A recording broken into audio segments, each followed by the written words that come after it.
بسم اللہ الرحمن الرحیم۔ السلام علیکم ورحمۃ اللہ وبرکاتہ۔ الحمد للہ حمدا کثیرا طیبا مبارکا فیہ، والصلاة والسلام علی اشرف الانبیاء والمرسلین محمد وآلہ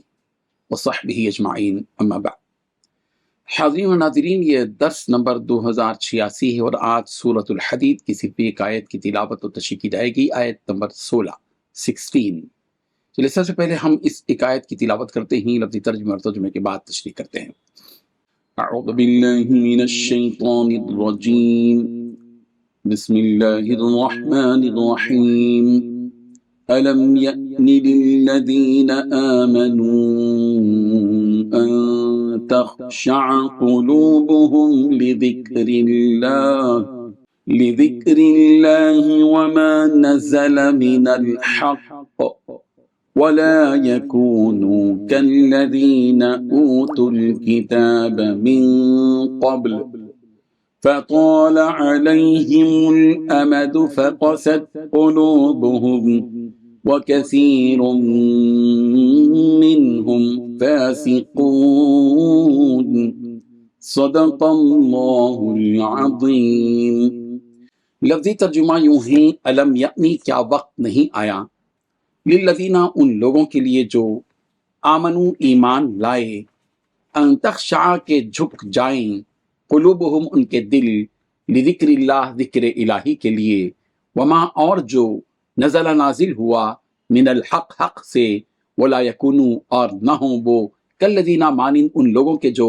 اوت الکتاب دیے گئے کتاب، من قبل اس سے پہلے، فطال پھر لمبی ہو گئی، علیہم ان پر، الامد مدت، فقست تو سخت بیمار ہو گئے، قلوبہم ان کے دل، وہ کثیر بہت سے، منہم ان میں سے، فاسقون فاسق ہیں۔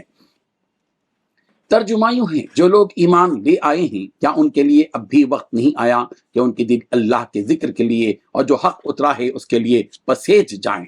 اور وہ ان لوگوں کی طرح نہ بنے جن کو پہلے کتاب دی گئی تھی، پھر ان پر ایک لمبی مدت گزر گئی اور ان کے دل سخت ہو گئے، اور آج ان میں سے بہت سے نافرمان ہیں۔ اس آیت میں 4 باتیں بیان کی گئی ہیں۔ پہلی بات، کیا ایمان والوں کے لیے ابھی وقت نہیں آیا کہ ان کے دل اللہ کے ذکر کے لیے اور جو حق اترا ہے اس کے لیے سہم جائیں۔ دوسری بات، وہ ان لوگوں کی طرح نہ بنے جنہیں کتاب دی گئی تھی۔ تیسری بات، پھر ان پر ایک لمبی مدت گزر گئی اور ان کے دل سخت ہو گئے۔ چوتھی بات، آج ان میں سے بہت سے نافرمان ہیں۔ بزرگان محترم، مومنوں، کفار اور منافقین کا حال اور انجام بتائے جانے کے بعد اب مومنوں کو چند نصیحتیں کی جا رہی ہیں کہ وہ دنیا میں کس طرح رہیں اور یہاں زندگی کیسے گزاریں۔ چنانچہ فرمایا کہ کیا ابھی ایمان والوں کے لیے وہ وقت نہیں آیا کہ ان کے دل اللہ کے ذکر کے لیے اور اس حق کے لیے جو اترا ہے سہم جائیں، ان کے دل ڈر جائیں۔ یعنی انسان کی زندگی ہمیشہ خوف و خشیت کے ماحول میں ہونی چاہیے، لہو و لعب سے پاک ہونی چاہیے، صرف ہنسی مذاق میں نہیں گزرنی چاہیے، ہمیشہ اس پر اللہ کی خشیت اور آخرت کی فکر غالب رہنی چاہیے، اس لیے کہ انسان دنیا میں جب کھو جاتا ہے تو اس سے آخرت کی فکر جاتی رہتی ہے۔ اس طرح دھیرے دھیرے دنیا کی رونق میں ڈوب کر وہ آخرت کو بھول جاتا ہے، پھر اسے توبہ کی بھی فرصت نہیں ہوتی، جیسا کہ پچھلی قوموں نے کیا کہ دھیرے دھیرے وہ ان نازل کردہ کتابوں کے احکامات سے دور ہوتے چلے گئے، اور ایک وقت ایسا آیا کہ ان کے دل سخت ہو گئے اور انہوں نے اپنی کتابوں کو بھی پس پچھ ڈال دیا اور گمراہی کے دلدل میں پھنس گئے۔ اسے تم لوگ اے ایمان والو پہلے ہی سے اس بات کا خیال رکھو کہ اپنے دل سے اللہ کا خوف اور اپنی زبان سے اللہ کے ذکر کو جانے نہ دو۔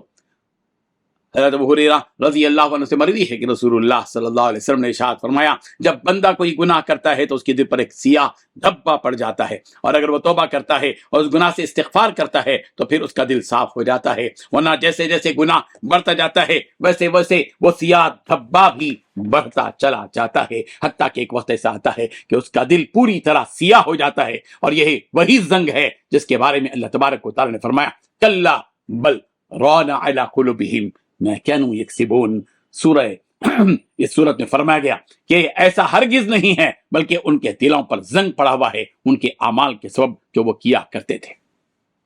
اس آیت کے شان نزول سے متعلق مروی ہے کہ صحابہ کرام رضی اللہ عنہم کے درمیان ہنسی مذاق زیادہ ہونے لگا تھا، تب اللہ تبارک و تعالی نے یہ آیت نازل فرمائی، الم یأن للذین آمنوا ان تخشع قلوبہم لذکر اللہ۔ مروی ہے کہ حضرت عبداللہ ابن مبارک رضی اللہ رحمہ اللہ سے ان کے زہد کی ابتدا کے بارے میں پوچھا گیا تو آپ نے فرمایا میں اپنے بھائیوں کے ساتھ ہمارے ایک باغ میں تھا اور وہ وقت پھلوں کے پکنے کا تھا، تو دن بھر کھاتے پیتے رہے اور جب رات ہو گئی تو ہم سب سو گئے، لیکن چونکہ مجھے بانسری بجانے کا شوق تھا تو میں رات میں اٹھا اور بجانے لگا اور دھن بجانے لگا۔ میری اس دھن پر پرندے میرے سر پر چہچہانا چاہ رہے تھے اور وہ بانسی جو میرے ہاتھ میں تھی وہی گنگنا رہی تھی جو میں چاہ رہا تھا، لیکن اچانک اس نے انسانوں کی طرح اس بانسری نے کہا الم یأنی للذین آمنوا ان تخشع قلوبہم لذکر اللہ وما نزل من الحق، تو پھر میں نے کہا یقیناً اللہ کی قسم وہ وقت آ گیا۔ پھر میں نے اس بانسری کو توڑ دیا اور اپنے ارد گرد جو لوگ تھے انہیں بھیج دیا، یہیں سے میرے زہد اور مستعدی کی شروعات ہوئی۔ اللہ تبارک و تعالیٰ بھی ہماری زندگیوں میں انقلاب پیدا فرمائے، آمین۔ وآخر دعوانا ان الحمد للہ رب العالمین۔